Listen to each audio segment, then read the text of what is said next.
Alright, how's it going, everybody? We're here with Pyromancer 56 and Dar 99, Team Neutronium, I think is how they call it, and we're going to do their base tour today. You can see my mini-map is turned off because they're a little private, and now I'll turn it over to them and let them give you guys a tour. Okay, well, we're going to start off with the magic first, most likely, because that's the first level. Okay. So we'll let Pyro do that, because he's a magic guy. Alright. Well, it's just right in the door. I mean, I know how much you like magic, which is probably to say not much at all. Stepping in here, just be careful the right side, this corner, which is hardcore under expansion stuff. Those could kill you if they decide to go off.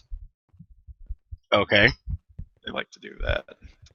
This is just the big Thaumcraft infusion altar. It's got all the pedestals it needs to do every single type of infusion, which is up to 28 pedestals for the max level infusions. Gets to be pretty complicated stuff. These right here are also more hardcore under expansion stuff. This is if you want to make more dragon eggs in this pack, you have to use this. It's a very lengthy, complicated process that involves bees and magic and hardcore under expansion to do anything. This is just generic magic stuff, crafting with it, breaking down magic in the furnaces up in the two corners, left and right.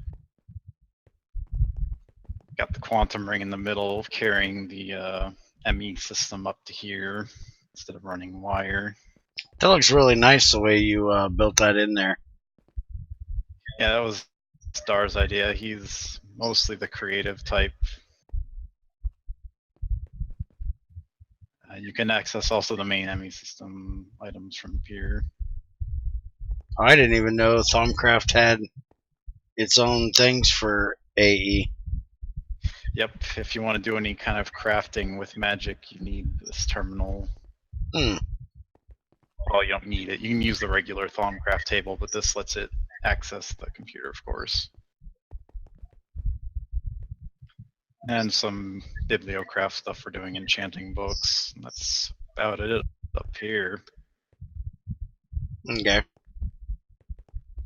I thought these were Gregtech drains when I first seen them. No, they're just kind of leftover stuff. Didn't end up replace them yet. Yeah, they're actually glowstones, painted glowstone from Ender IO. Gives it light. But then, of course, up top, those arc lamps are galactic craft. They light up pretty much the whole place anyways. But these are just added for lighting. Because with the Lycanite mobs, you want to have everything lit. Yeah, I bet so. Alright, so to get down to the next part, you're going to want to go down with the travel anchor here. Okay. This will go into the main part of the base. And we'll probably... Cleanroom? Just crouch. You can just stand on top of it. And yeah, it goes down one floor like an elevator. Okay. Yep. So this is the majority of it. Maybe keep on going, do the bees, like explain the bees, and then I'll do the rest of it after that. Okay. Over here we have all the industrial apiaries. There's 128 industrial apiaries in this section. Not all of them are doing anything right now. We're pretty much past the point of most bees. We had almost a total of 256 apiaries running at one point with all the different types of bee getting us materials. I mainly do all the bee breeding and all that jazz. This egg is what you need to make the highest tier bee, the DOBB, which produces every material in the game. Yeah, that's what all these DOB separators that's are all for. It does. It just produces everything. Yeah. I didn't even know there was such a thing. It literally makes tiny piles of every material.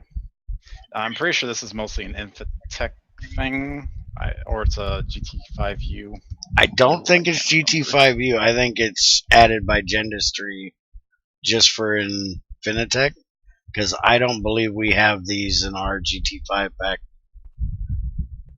Yeah. It's another thing that takes a combination of machines, magic, pretty much makes use of most of the mods to do it. It's a very lengthy, involved process. Of course, we got the Genders machines to do it all. Econ, of course, tweaked them to be more difficult, more so than they already were, so that was nice. But not too much an issue for us. He doubled the power requirements of the industrial apiaries and the mutagen requirements of the Mutatron. Not to mention, the mutagen's already difficult enough to make in this pack too. So yeah, the mutagen is actually quite difficult. For anybody that doesn't know, I'll show it real quick. I was looking at it the other day when Econ was talking to me about it. Mutagen there's a mutagen comb, which is made by a biomass capsule surrounded by a mutagen catalyst, and that is uranium with royal jelly around it to make one catalyst. So yeah, that's quite a bit more expensive than I remember Gendustry being. Yes, there's also a few easier ways of making it that are a little easier on the catalyst. You can do it in autoclave, 6 of the catalyst with some industrial biomass. Saves you 2 catalysts, kind of adds up a bit.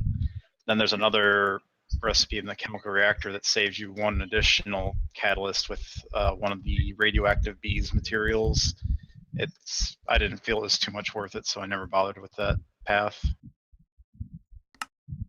Oh, okay, yeah, there's a 6-2. Oh, and that uses the IC2 biomass. Yeah, I hate making that stuff. Yeah, that's what this power release oven here is pretty much dedicated to do, is make the industrial biomass if we need it. I have to say, you guys have a much cleaner build style than I do. It is very, very nice work. And then this computer here is just all the different bees that are ready for production that have run at some point. Oh, wow. Pretty much have every material bee. I take it that's what your filing cabinets were for, or? Yes, they were for. There's a few things that still need to be sorted out, like the genes and traits for all that, but for now, let's stay. What else was I going to say? Yes, you might have noticed there's a lot of poultry bees in there, and that's for a special reason. One of the lovely recipes for, what was it called there again? I can't remember. The highest tier circuits for this Gregtech version, I guess what would be called the master circuits, the wetware related circuits, those take stem cells. And to make stem cells, you have to use eggs from chickens in a disassembler. And it's a horrible chance to get them like maybe 5% or less from each egg. Really? And you need hundreds of these stem cells to make certain things. Yeah. We can get into that in a little bit. Is that the wetware mainframe? Or just the wetware processor itself, the very first one, the neuro processing unit, which is part of that, requires stem cells to make, because that's one of those assembly line recipes. But I can explain that in a little bit more in a little bit later. Okay. That, I think, covers it for me. Pretty much the rest of it's all Gregtech stuff from here, so. Now we get into the good stuff. Yeah, I guess so. The stuff that everybody, I guess, curious about. But, I mean, I don't know. Let's see. If you come over here, I mean, you can see, literally, we started right here. You can see still our steam machines from the beginning. I didn't get rid of them because I felt, well, this is what we really were using. I mean, this is the first stuff we placed down. You know, and then we came over here, placed down some bronze blast furnaces, see? And I just decided not to get rid of them. Now, it didn't always look like this down here, but pretty much had the plan in place before even starting. We've made a base like this before, probably 3 or 4 times. So this layout's for us getting kind of stale, but it works. It's very efficient. But anyway, so yeah, we basically expanded from this point on. After here, we just kind of went down this way, adding some machines. Everything's currently now not what originally was like, but because we had a lot of LV machines, MV machines. Now everything we've got's HV plus. So, and we added in the A2 system, but let's just show down these hallways back here a little bit. So right here is kind of all of our fluid storage, all in Gregtech quantum tanks, mostly quantum tanks 5, so they don't ever get full because they're pretty large. I haven't even gotten to the point where I can make a quantum tank 1 yet. Okay, well, a 1 is it's smaller than a bedrockium drum. A 3 is just under a bedrockium drum, and yeah, 4 and 5 are bigger. 5s, I don't know the exact number, but it's a lot. You can see them in the NAI, I guess, how big they are. It's about 2 million buckets, I believe. Oh yeah, that's a whole bunch. Yeah, I mean, so kind of wanted to make those so don't have to worry about them ever getting full anytime soon, because a lot of them actually have stuff going into them constantly. Like over here, for example, so we got oil bees running. The oil bees making the oil combs. You centrifuge that with the oil drop you get from it, and then you fluid extract the oil drop, and you get oil. It's a very little amount. It takes a lot of bees to keep up. Even just this is just an MV distillation tower. And how many oil bees are going right now, Pyro? Probably 30, 40 almost.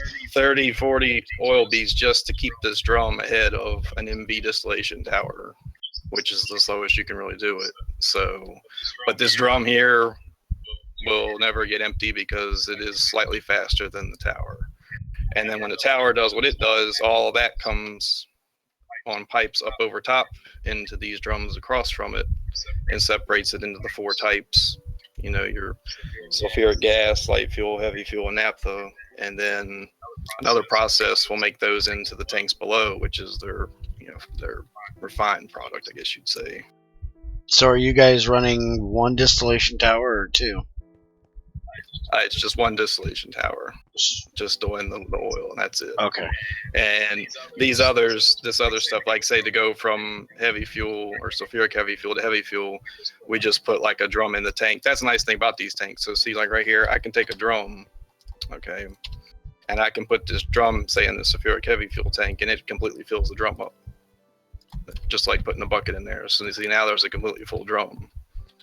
And then I can take this drum over to here and run it in the chemical reactor to do the processing for it, and then it puts the results of that back into the tank below. So the bottom tanks aren't constantly being filled. It's just the top tanks. And then actually, I'll take that back. The naphtha is constantly being filled on the tank below because that is being piped into the chemical reactor currently. So that's why we have a lot of naphtha, because that's the one that actually is set up to keep going right now. Okay. So, but anyways, moving on. We don't need to focus on the fluids too much. Now, with only using 1 distillation tower, are you guys doing the heavy fuel to get toluene in the same one? Do you change that out, or do you guys not even do that? No, just take the heavy fuel when it's completely done and just put it in the chemical reactor to get the toluene out of it, or the distillery rather. What I do is I'll do it like this. I'll show you real quick. So the heavy fuel tank is got enough in it to fill up the drum. That is the one thing about the tank. So a drum, is 256 buckets. Well, if the tank doesn't have that much in it, when you put the drum in there, it won't fill up because it has to have enough to completely fill it for it to work. Okay, so that is one kind of drawback to them. Now you could put like a pipe or something on it to extract out of it. That works fine too, and you can still use a bucket. One thing that's more complicated and why I use the tanks is for the ME system. Say like to make superconductor wire, you need a nitrogen cell. So you can set up a crafting recipe that'll request a nitrogen cell and send an empty cell into one of these quantum tanks, and it's going to fill it up. And it just works really well that way. I mean, other tanks can do it too, but these are like instant, so it's really nice. Okay. But anyway, so the heavy fuel, I would just normally take and put, say, right here, and then it'll feed into this distillery, and then I'll put a drum to the right of it to get the toluene. I don't do anything real complicated with that because we have so much of it. It may not be the most efficient way, but it works for what we need. Okay. You know, I mean, I've made like a bedrockium drum full of toluene in the past, so because you could just set this up and just let it go. That's all there is to it. So yeah, just one distillation tower though to do all the oil products. Never used anything more than that, and it's always been MV. So yeah. Okay. The down here is a cracking unit. Never used it. Just made it for the quest book. I've never really fiddled with it, but it's there. It works. It's I think HV power setup. That's but, minimum for it. Yeah. So it's there, but we don't really use it. We could. I mean, you can use that to start cracking the heavy fuel and stuff and get all the more products out of it. But I mean, at this point, we just don't need all that extra. We're pretty set on things. So, okay, let's see what else we got. Down here, there's a lot of processing arrays. You probably know what they are, I would hope. It's a very fancy machine, but it's very nice. It's obviously a lot more materials involved in making it, but in the end, saves a lot of space. That's the whole point of them. Every one of these has 16 HV tier machines in it, so they require IV power to power 16 HV machines. You know, when you do the math, that's what it requires. So every single one of these processing arrays is set up with IV input hatch, and they're running all 16 HV machines, whatever's in them. We had labels above them. We were using the nuclear control little information panels.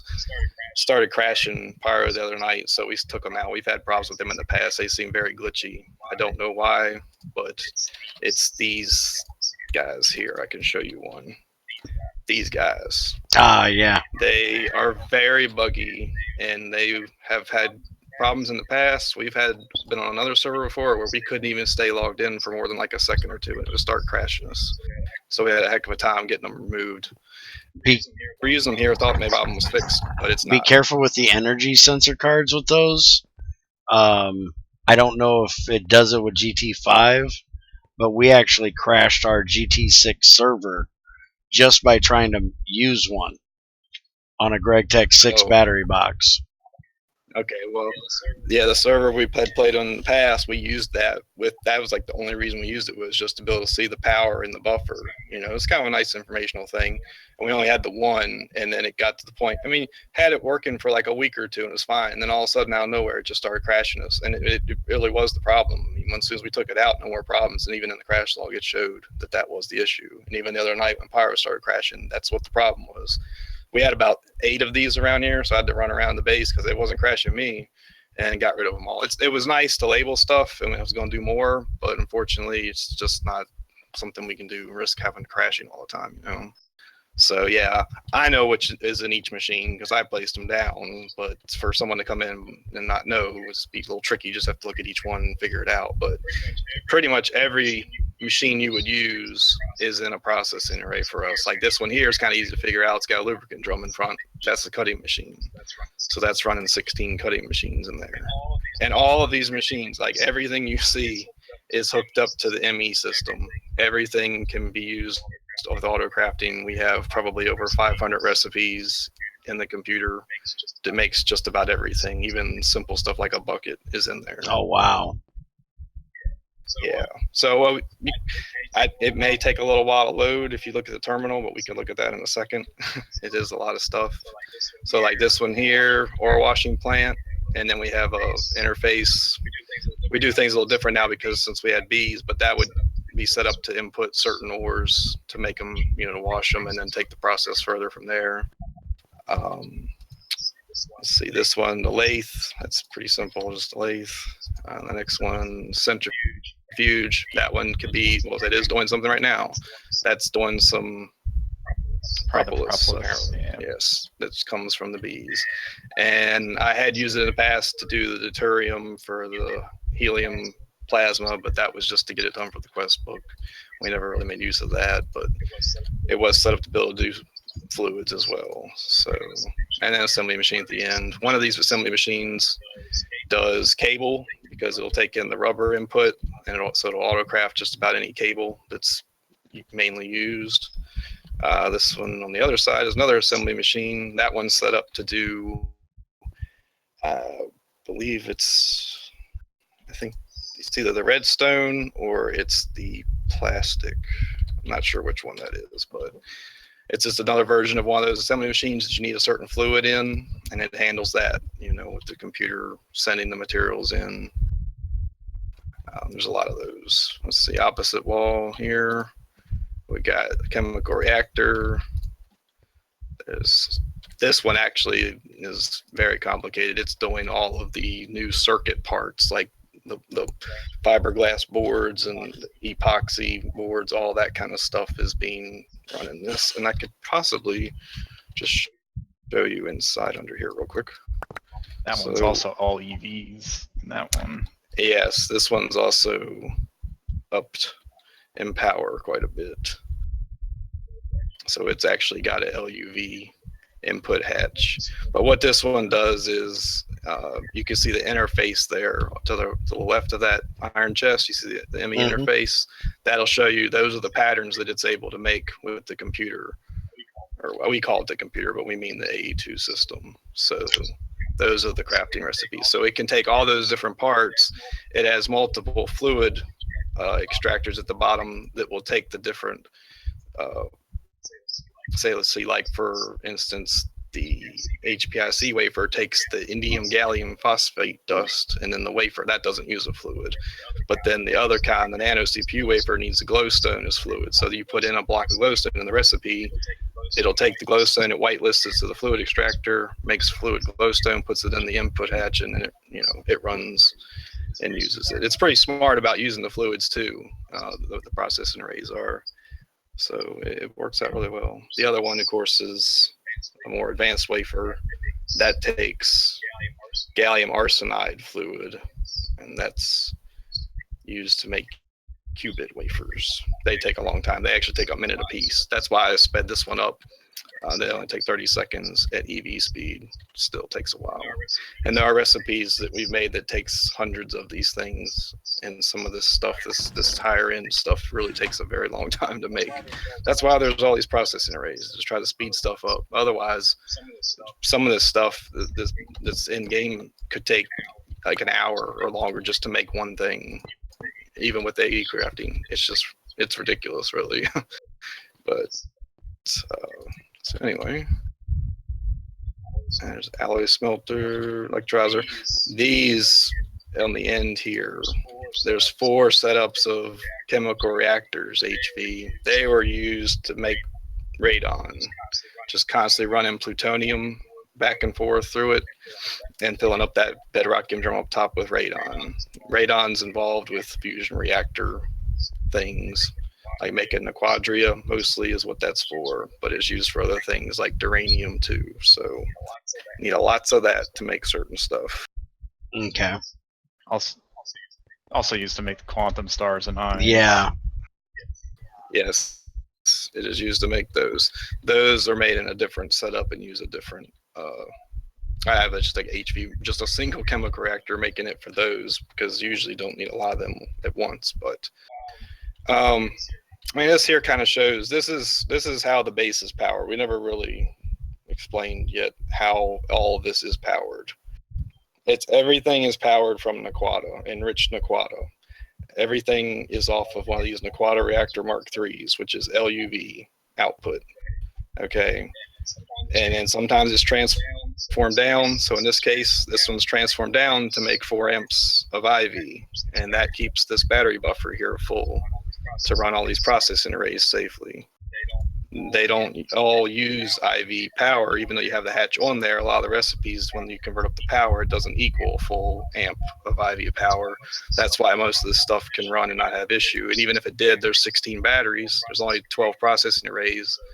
So they would never hit the limit of the 16 amps anyway, even if they all had to run. And this is one thing where it's kind of I guess some people go about things a little differently sometimes, but there's only 4 amps going in, but there's 16 amps in the buffer. Okay, well, just because you've got that set up, or say you had just 4 batteries in there, well, you can only run four machines. You don't always have to have your machines running match your amps in, as long as you don't run them forever, of course. So we could run all this stuff off of just one of these guys with only 4 amps going in, because they're not going to always run, and these buffers having 16 in it makes it last so much longer. Yeah. I do that with everything. It's getting more out of your power, I guess, more of a storage. I mean, that's the whole point of the buffer, is to be able to store up a lot more power and make more out of it. So I've seen setups where people make, say, like 4 turbines for 4 amps to put on a line of 4 and with no battery buffer. Well, you could have a battery buffer on there with 16 batteries and run a lot more, a lot longer, depending on your setup. But, so it's one thing that I always do here, try to get more out of it with less input, I guess you'd say. Yeah, I like to use battery buffers too, but XAR, a buddy of mine that runs stuff over on Thylacraft, he is completely against using battery buffer. He's all transformers. Right. So he's the exact opposite of what you're talking about. Right. And see, in my experience doing that, you're going to get to the point where sometimes you're not going to be able to run certain stuff. And we like to be able to run stuff a lot and constantly. I mean, that's part of why we're at where we are. I mean, all of this you're seeing, you're talking 5 to 6 weeks we've been here. That's it. Yeah, that's insane to me. 5 to 6 weeks, I'm barely into HV. Yeah, I mean, we joined this server April 27th. And so, yeah, next week would be 2 months on the dot. But I mean, we're on a lot, but we're not on constant, but enough, And yeah, I mean, we know the pack very well. We move through it nice. We've done it before. We've done all of this before. We did it before on Econ's other Infotech server, and then it had to go away, so we came here and did it all over again. And even before that, we had done it about a year ago on another server. It didn't have all this higher end machines. It definitely didn't have the new circuits in place, but we basically had done it all there too. So this is actually our 3rd time doing this. Yeah. So yeah, we got a QED there. That's basic. You know what that is. I'm guessing you guys are covered by Magnum torches here as well. Yes, there are Magnum torches everywhere. There's even a Gregtech repilator, an HV one that's powered. That's like 160 range, I think, or so.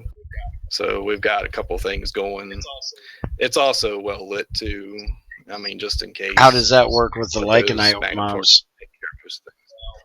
Well, that's interesting. They will stop certain events. Say, like, you probably noticed the little Aurafury guy that spawns in your blast furnace with the lava in it. It'll stop that. It'll stop some of the like the water-driven mobs that'll spawn in water. It should stop them. The ones that won't stop are when it hits full moon. The Epions come out, the bats. They won't stop that. And if it storms, the rain, the tempest, the elementals, they'll come out too. So it's kind of like event-driven ones can't be prevented, I guess you'd say. But it will stop just about everything else, it seems. If it was dark, I don't think it would stop a GRU, because that's just kind of an event-driven thing. But yeah, it's covered us well here. We have no issues with mob spawning. I mean, the only thing is the Epions when it gets full moon, and that's that's the way they are, I guess. It just can't be stopped. Do they spawn inside or just outside? They will. They'll spawn in here. The part of their condition for them to spawn, it seems, is it has to be dark as well. So the light definitely helps. The Magnum torch will not stop them, but if it's lit up enough, they won't spawn. They don't usually spawn in these hallways. They'll spawn in some random holes we've got somewhere like underneath. I mean, there's a couple places where it's dark under the floor, and sometimes they'll spawn in there, but they don't really give us much of an issue typically. But yeah, they can be annoying. That is for sure. When it would storm, when it would rain, the elementals would spawn inside here. Definitely, they didn't seem to care whether it was dark or what. They just spawned, and that was really annoying. That's why we took care of the rain. That was a little device we got outside. We got the forestry rainmaker rigged up to the AE system to constantly feed it a dissipation charge. So whenever it rains, the rain stops. So we basically own the rain. Because we were getting tired of those things spawning in the base, and I think other people were too in general. So plus people generally seem to never want it to rain, and of course we asked Econ if it was okay to do this. He said it's not a problem. I mean, I don't think anybody really ever wants rain. People doing bees don't want rain, you know, so it's just, it seems like it's better overall to be rid of it. I mean, we would turn it off if anybody ever complains like, hey, please let it rain, but it's never happened yet. So okay, well here's a good one. This is basically the culmination of the Gregtech pack, which is the ultimate battery. That is in this buffer here, and you could right click on that bad boy and hover over that, and you can see the input that is going into that sucker. It's pretty much 500,000 EU a tick, so that's like 10 million EU a second going into that. And what's feeding that, and that's been running for a week, so you can do some quick little math there and realize that that is going to take a long time to fill. And if you want to know an exact number, it's something between 27,000 to 28,000 years. Real years. That's what they figured, was it was almost unfillable. Yes. Basically, yes. I mean, not in anybody's lifetime. And even if you could power it at max tier power, it would still take about 2,000-3,000 years to do. Wow. Yeah. So we can't complete that quest in the quest book. We have it, but we can't finish it because it's in there. But that's being fed iron plasma, which one of our fusion reactors is constantly making iron plasma, and that's what the transceiver up here is for. Fusion reactor is in a completely different place. It's down below, so we use a lot of transceivers to move things around. A receiving transceiver does not need to be powered. It's only the sending transceivers. So that's why this one's not lit up, because receiving ones don't need power. And all this one's receiving is the iron plasma, and it's going straight into the input hatch, and that's all there is to it. So yeah. Every once in a while, try to keep an eye on it. I don't even really know what happens if it needs maintenance. It's I don't know if you like get 10% less efficiency on the plasma it's taking in, because that's really the only thing that can you get 10% less power out of each. From what I understand, yeah. For each one that's bad, you guys don't use the auto maintenance hatches, because I think they have them now. They do, but they're kind of annoying. Oh, okay. Yeah, it's a lot of materials to use, you know, to make use of one. And this thing, it's been running for a week, and I just noticed a maintenance problem on it today. So it hasn't happened too often. Now, what we do have, that's another thing maybe didn't really, it's probably obvious over here on these, but all these red lights are linked to needs maintenance. Covers on the block. So whenever there's a maintenance issue, these are going to light up, and then we'll know right then. That's what those do. That's making use of the needs maintenance cover is inside on the side of the processing array controller block, and then there's a wireless redstone transmitter opposite of that on the input bus in this case, and then a wireless receiver on the top block, and that's how the signal's getting over there. So they're a little tricky setup, but it's the best that we could figure out how to get that to work in such a small space. Good idea. So, I mean, it's very helpful to be able to see. Just right while walking down here with all these, you just look down this hallway. Oh, hey, there's a red light. You know, you don't have to go around. I mean, we used to go around and, like, you know, check each one manually every time. It'd take quite a while. So, since we got so many of these, I had to come up with something to make it a little bit quicker. This setup's not being used anymore. This one was taking hops from industrial craft and converting it into dragon blood, which takes a very long time because there are now, that's another recipe that you may or may not be aware of, but the wetware, that neuroprocessor thing takes dragon blood as well, because it takes those wetware processing boards. Yeah, I was wondering about how I was going to figure that out, because the recipe's hidden on how to actually do it. Yes, it is. It is very much hidden, but it is not very complicated. We kind of figured it out prior because Kami takes dragon blood, so I figured out in the past how to get that and made use of that this time because it's the first non-magic related thing that uses it. And also, the conversion rate from hops to dragon blood is terrible. Yeah. Oh, it's really bad. It takes a lot of hops to get just one bottle worth of dragon blood. But yeah, that's what this was doing. 2 setups of fermenters. That's basically the secret.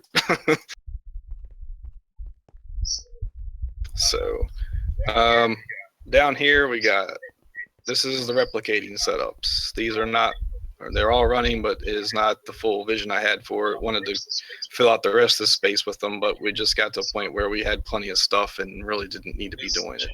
This chest here at the end is the result of what they've been doing. This is about 3 days worth of them running in that box. So yeah. They're also putting out these fluorine and chlorine, so they're selling those drums. Yes, they can set up to do those too. They do that as well. So those are 2 fluids that you need a lot of for some of this higher end stuff that you just cannot easily get a lot of, as easy it is to get out of a replicator. Fluorine, really the only source of fluorine is bastanite, and there's just not enough of it to make the amounts of fluorine you need. So, and same with chlorine, it's basically salts. I mean, you say there's lots of salts out, but it's one of those things, you just need a lot of chlorine to make the epoxy, is what it's for, is to make the epichlorohydrin for the epoxy boards. Lots of that stuff needed for things. Okay. Let's see what else. These are just HV machines. This is some of the this is stuff that's been here for a long time. I mean, we still use it. It's still hooked up to the AE system. It's not used as much, but there are certain things, just simple recipes, that'll make use of just a couple of these. You know, there's so many different extruder shapes, rings, rods, you know, bolts, all that stuff. There's an extruder set up for each of those, and sometimes it just makes use of these simple ones for certain ones of those. Again, everything auto craftable. Yeah, implosion compressors right there. That's used. I mean, you know what that's for. It's doesn't have a whole lot of uses, but it's something you got to have, especially to go to space. It's very much needed to go to the Gregtech places. So just made 2 of those, and that's handled all of our needs. One little trick I did with it, because it is too set up with the AE system, what you need to do in order to get them to not have too many problems with auto crafting is with their input buses, you know, their 4 slot with the LVs. Most recipes only take 2 things to make happen. It's usually like, you know, a plate and then a TNT type. So what I did was just fill the input bus with 2 junk items to keep it so it's only 2 slot, and it will still recognize the right recipe inside there and only pull those 2 items out. That makes it so that the AE system doesn't try to push all the stuff into it at once if you set up multiple recipes on one, and it won't have any issues with recipe conflicts. Because if you try to say make a compressed aluminum plate and a compressed titanium plate, and it shoves the titanium plate, aluminum plate, and then the TNT in there, it won't do anything. It'll just sit there and try to figure out what you want to do with all that. So you limit it to 2 slots, solves that issue. That's why they have the cobblestone and the dirt in there. So that's, I guess, a nice little trick that works really well. Didn't do that last time we played, and just kind of sat there manually and sorted the stuff out and played around with it. And I was like, there's got to be a better way to do this. So I figured that one out then. Then we got the clean room. Of course, you know about that. Or at least you're aware of it. It's still, it's a nice mystery, but we figured it out pretty well. Got quite the intricate setup with it on the inside. I really don't mind breaking the door so you can see inside, but what you could do is just come over here to the travel anchor. We got a travel anchor set up inside. Of course, this obviously kind of completely breaks the idea of it. I'm sure Greg does not appreciate travel anchors with clean rooms, but it's unfortunately it's here, so I we would do be sell bloody, them. actually. Greg didn't add this. Well, that's right. You're right there. So in here, we've got every single laser engraver with each lens in it, except for the last one. There's a 10th recipe that uses a lens. It takes actually a UV precision laser engraver to run it. Or no, I take that back. It's a ZPM laser engraver, and we just are not going to fool with that one because it's only used for one recipe, and we can already make the alternate versions of the recipe. And so anyway, we're just not going to be doing that. But each one of these is hooked up to the AE system and can autocraft inside of here without being in here. And the way we do that is with transvector interfaces from Thongcraft. They're amazing for doing stuff like this. There are no wires coming in and out of here. It's all basically wireless through the transvector interfaces. Ah, okay. And you know what those are, I'm sure. I have no idea what those are. Oh, you have no idea what they are? All right, well, we'll show you real quick. Make your way to get up here. Let's do this.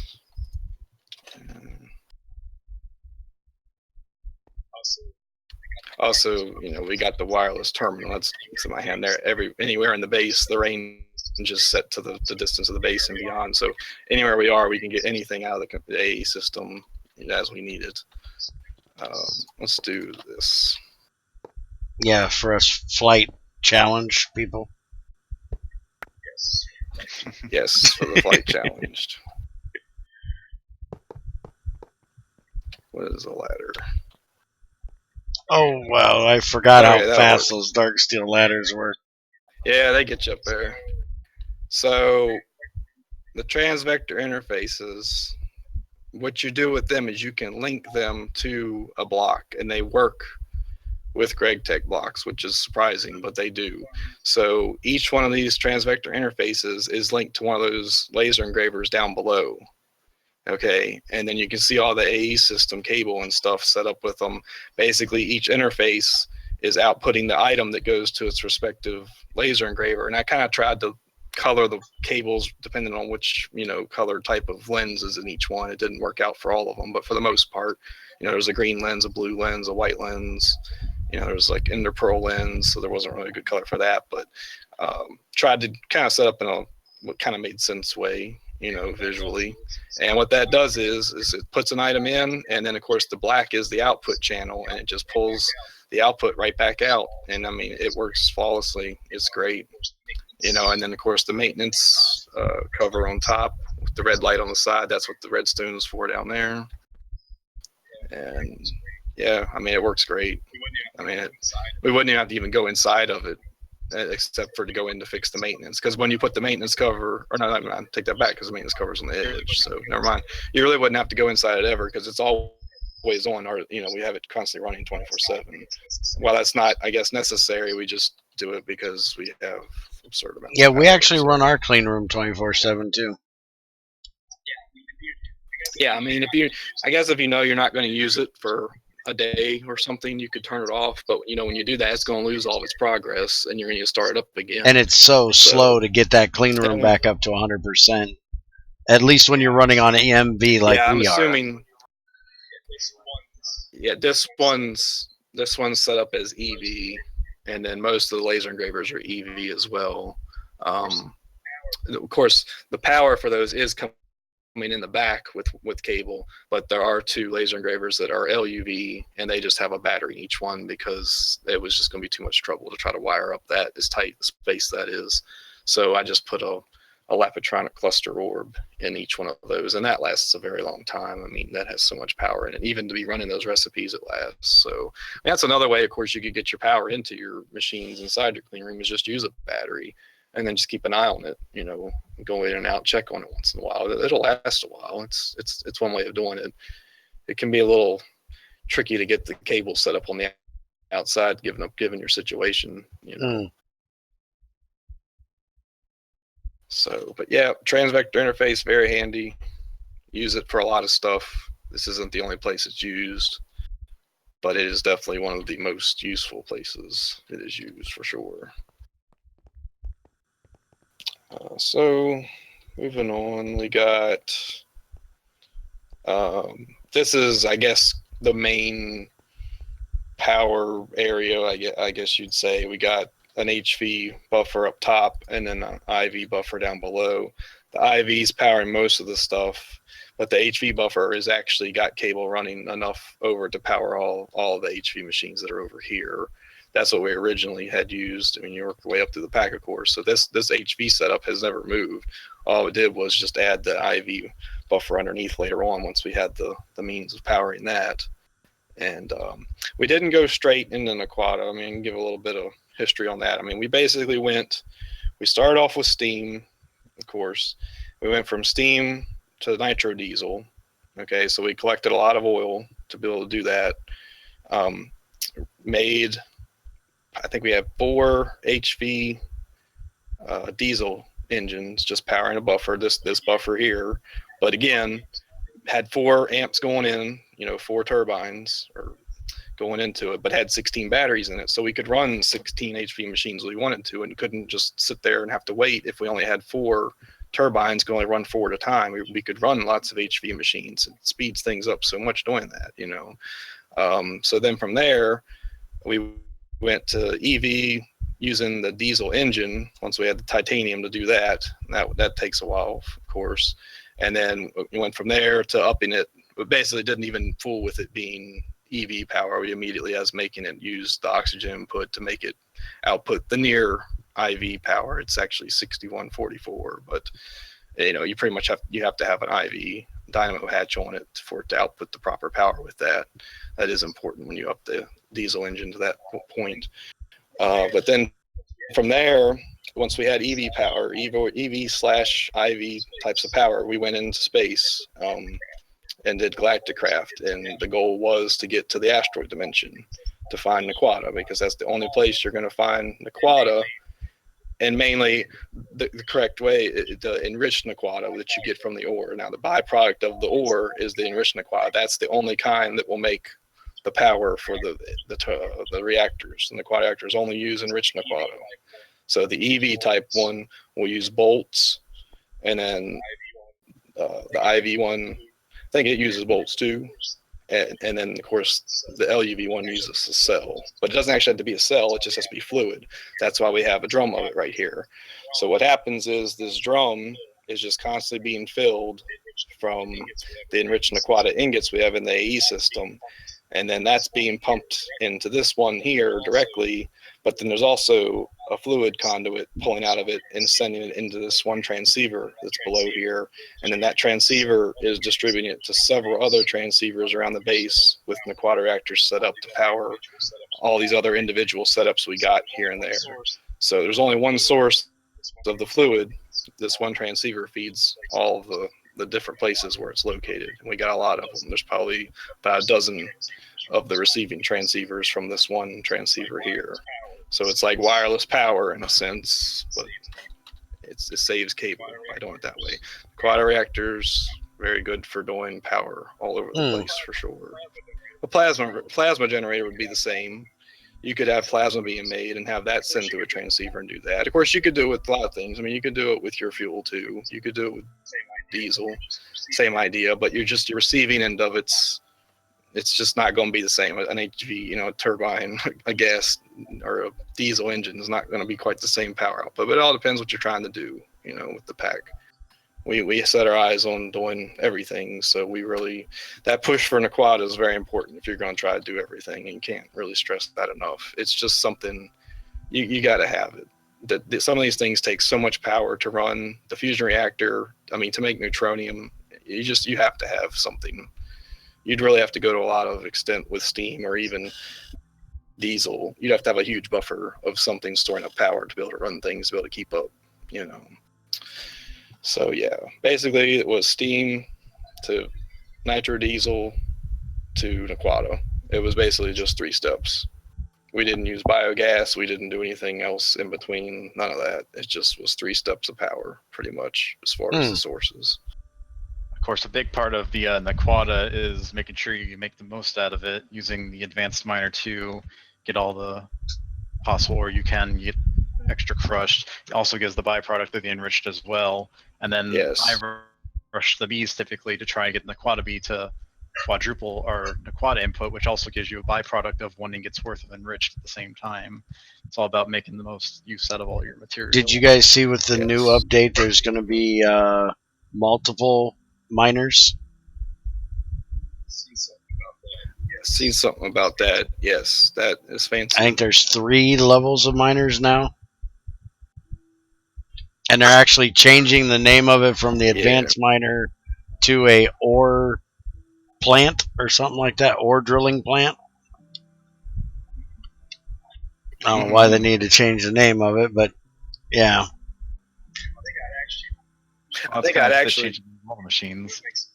Yeah, it would make sense to do that. If they're going to do it with that, then it probably should be done, say, maybe for the oil drilling rig too, even though that's, I guess, simpler. That's just depending on what you know, the power you're putting into it, how fast it gets done. But maybe a higher version of it could be more efficient or get more. Well, I don't know. But yeah, but that's neat. I actually think I saw that as like another mod for even this version was where I saw it. It was like Gregtech Plus, I think. Yeah, GT plus plus. Yeah, something like Gregtech Plus. Yeah, I think it was in there where I saw it, but I mean, it's nice if it's going to be integrated. Like, yeah, I think they were putting that into regular GT5, but I'm not positive because I watch them both because I use them both in my pack. Yeah. Huh. So let's see.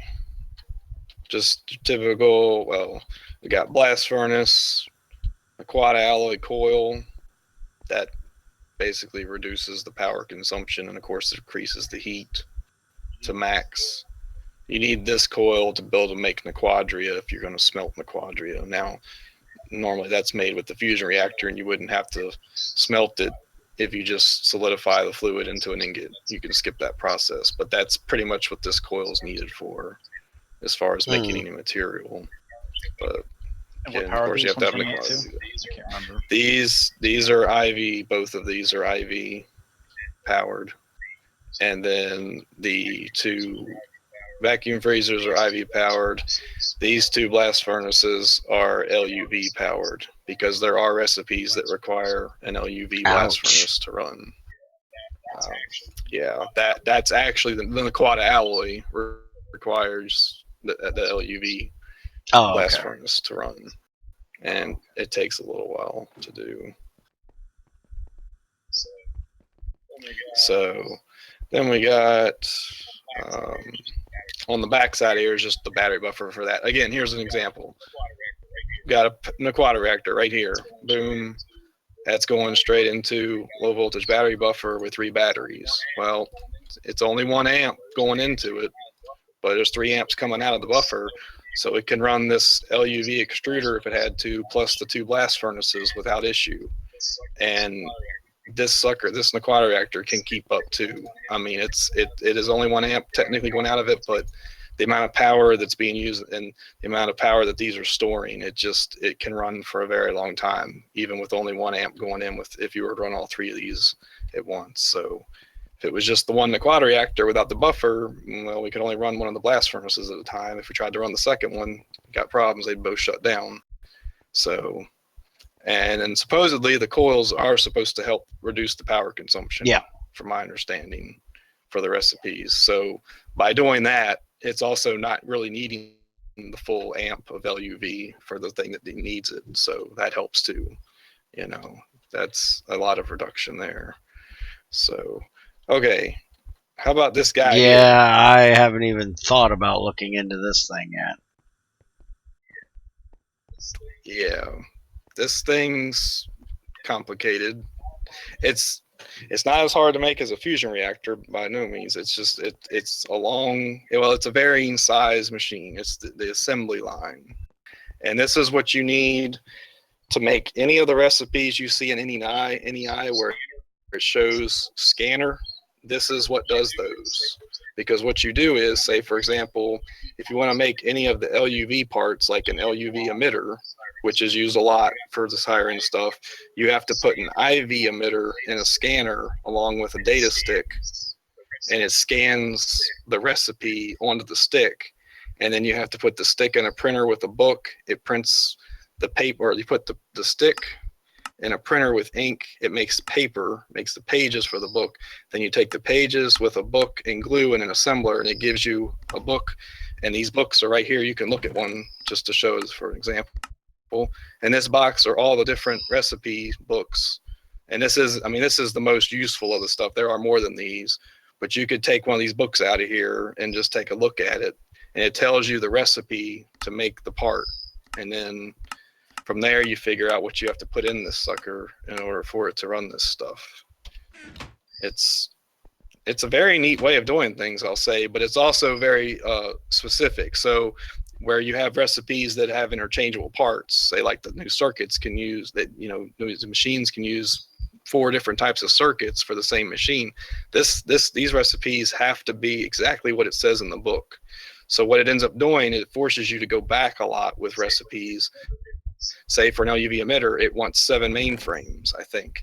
Well, that's not the most efficient way of making that type of circuit, but that's what it has to have.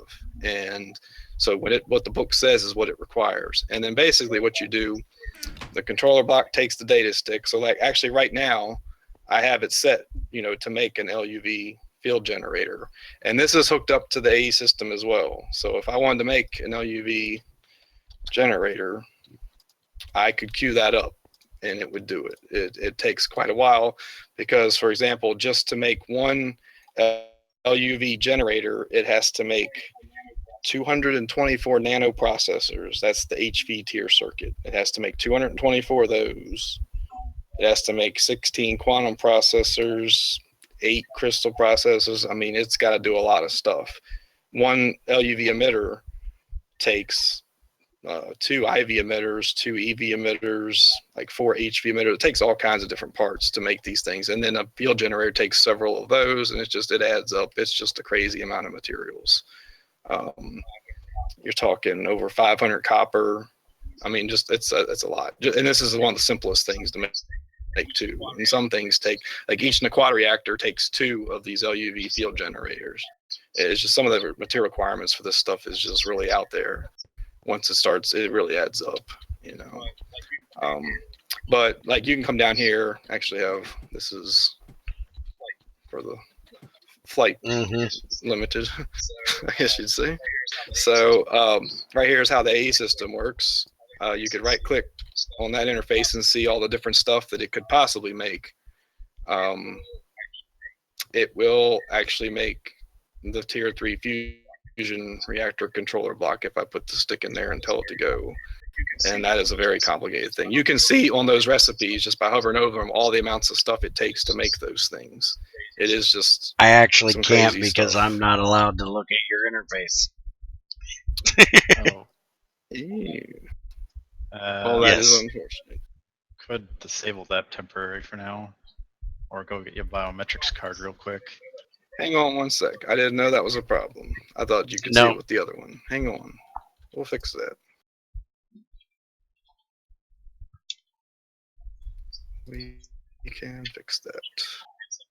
Yeah, I'm not sure if you know, but the assembly line, what's the smallest assembly line size required? Is it 11 slices? I can't remember. It can be between 5 to 16. The smallest thing the only thing I found, the smallest thing I think was 6 or 7. A motor is the most simple thing, like an LUV motor. I've got one set up in the back that does that.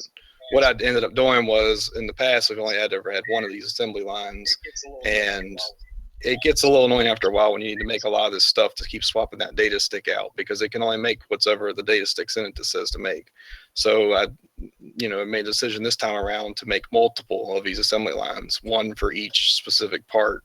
So I've got one that makes an LUV motor, the LUV emitter, LUV piston, I think pump. They're in the back. We can take a look at those after this. Let's see. See if you can overwrite real quick this card, which you just have to shift right click it in your hand. Yep. See if it sets your data to it. Yeah, it looks like it changed. All right, let me put that in, and then you should be able to see it. We got the security terminal set up, of course, so that intruders can't take our stuff. We don't hope to ever have any intruders, but you never know. And of course, they'd be quick to go anyways if they were to. But...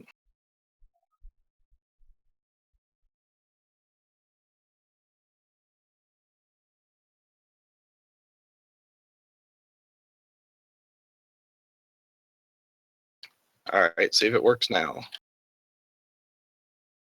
So yeah, you can just kind of hover over those just to see some of the materials required with those recipes to make some of that stuff.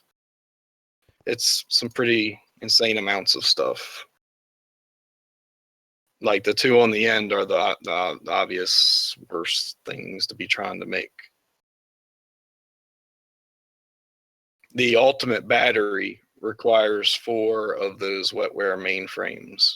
You have to make 4 of those suckers, and they take a very long time to make and take multiple crafting queues of the AE system. It's just way too much for one queue. It's something like over 200,000 bytes just to make one of them. So I have to break the recipe down into multiple parts when I try to make that stuff.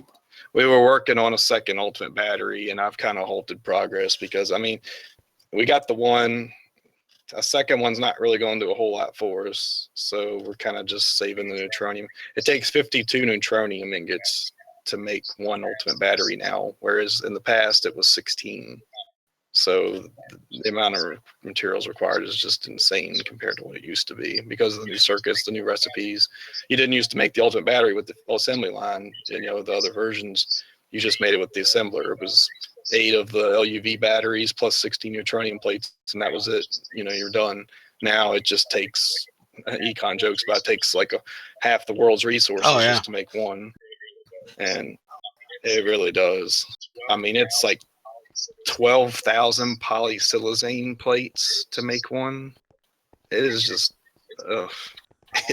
it's bad. How long does it take one fusion reactor to make a neutronium ingot? Oh yeah, it takes 2 hours and 24 minutes to make one neutronium ingot with the fusion reactor. There's no way to speed it up other than to have more fusion reactors. So you're getting 2 every 2 hours and 24 minutes if you have 2 of them. It just takes a long time to make all that stuff. So yeah, long process with the neutronium involved items. This is nuts how many assembly lines you guys have.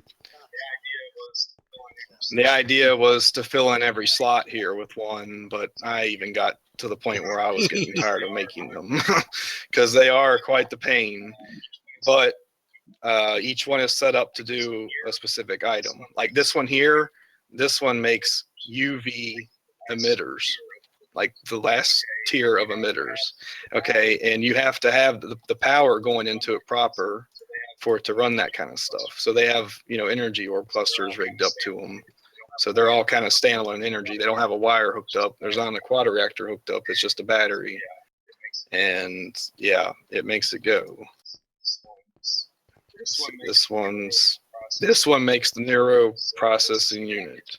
So let's see down here real quick so you can see the recipe real fast for what that is. And you'll get a sneak peek. I'll have to make some adjustments for the Flight Limited. Should have made some like never ending. I don't mind breaking my ankles to get down. It's just getting back up that I got a problem with. Yeah, you're good. We'll get you back up, no problem. We got plenty of ladder. Of all things, we got plenty of ladder. So if you look at that interface right there, that's the recipe, what you need to make a neuroprocessing unit. And it's the tricky things there are the stem cells and then the wetware life support circuit board. So the stem cells come from disassembling chicken eggs. That's the only way we found to be able to get them, and it is a terrible chance. We have ran probably over 20 to 30,000 eggs through a disassembler. We've got a lot of stem cells at this point, but I mean, it's taken a lot.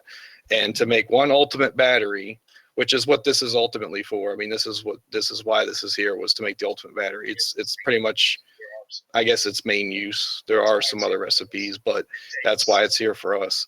It takes about 1,500 of stem cells to make what's required of these processing units, roughly. Basically, it takes, let's see, I know it's 4 of the super what is it, wetware mainframes. So if I was to say an AE system, try to make me 4 of those, which is not going to like, because it's very complicated, but take a second. So to make one of those, it's going to take, let's see, where is the stem cell part? Oh, it's because I've already tried to make some, because I was in the middle of making a battery, so it's not going to give me the right numbers. But let's just say it's a lot. It's about 1,500 stem cells, and at a 5% chance of getting one for each egg. You got a lot of egg running to do to get that amount. You know. We've been running eggs constantly in a IV disassembler for a week or so now, and we got 15,000 stem cells built up. Yeah. I mean, we're good on it for now, but initially we were making them, and I was like, how much of this stuff are we even going to need? And we had like a couple hundred. And then when I was doing the math, I was like, oh man, we're going to need a lot more. So we threw down some more chickens, because we used to have actual chickens laying around with a collector collecting the eggs, an ender collector. But now we got the chicken bee. That makes it a lot faster, and it's a lot nicer on the server, not having to have 50 chickens plopped on the ground sitting around looking at each other.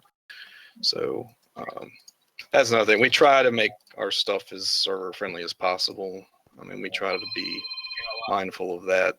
We got a lot going on here, but we hope for the most part it's not too bad on the server. All right, well, I'm going to cut you guys off for just a minute. We ran for an hour. We're going to end this here, and we'll get to the heart of your guys' stuff when we come back in the next episode. So, see you guys in a minute. That sounds good. And for everybody else, tomorrow. All right. All right.